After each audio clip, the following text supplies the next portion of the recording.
Hey guys, so I just got out of seeing Avatar Fire and Ash. Now, I'm not the biggest Avatar guy, but I really liked the first movie. The second movie, The Way of Water, I didn't like as much as the first movie because my biggest problem was that it was too long for what it was, unlike the first movie, which felt like the runtime went by faster, mainly because it was shorter.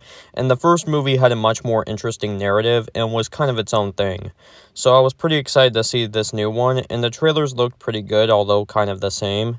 But then, as you would expect, the first reactions were saying it was the best one of the series, but the Rotten Tomatoes critics were saying the complete opposite. I just came out of it, and here are my three biggest problems. Number one, it's the same case as Way of Water. The movie does not need to be this long. I'm not sure what specific parts, but there are certain scenes that could have been trimmed to make the pacing flow better instead of dragging, and there are also parts that definitely could have been trimmed out of the movie altogether. Most of the dialogue-heavy scenes I was trying not to fall asleep during until the movie does something to pull me back in, which is kind of a pattern throughout the film.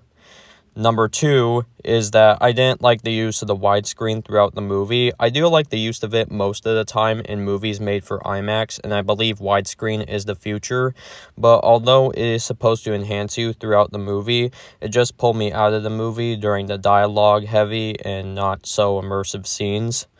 And I think the movie could have used the black bars during those scenes that aren't meant to be spectacle or epic action scenes, and then during those scenes use the widescreen, although I understand it wasn't a part of the Filmed for IMAX program.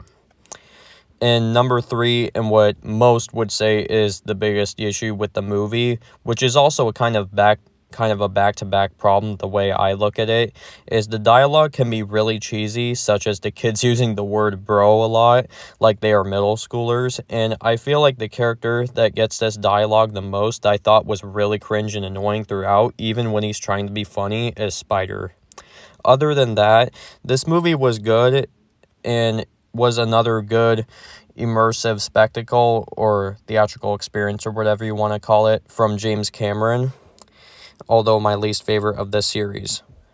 The only thing that stands out to me that I think is better than The Way of Water is the storyline and plot, which, you know what, I actually thought wasn't bad and was actually pretty good, especially because it is more than just the same villain this time around, and a new clan is introduced, which I felt was more threatening this time around, which I really liked. Although I don't remember Way of Water that well, I probably have to rewatch that. You can clearly see some tropes repeated from the last movie that makes the movie overall feel like a continuation of the last movie, which I didn't mind that much because Way of Water has some repeated tropes as well of the first movie.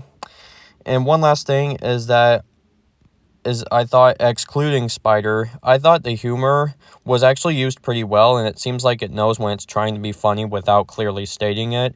So overall, I give this one a 7 out of 10. If you like the first two movies, I'm pretty sure you are going to get a kick out of this one. So that wraps up all my thoughts on Avatar Fire and Ash. So that will do it for now, and I'll talk to you guys later. Bye.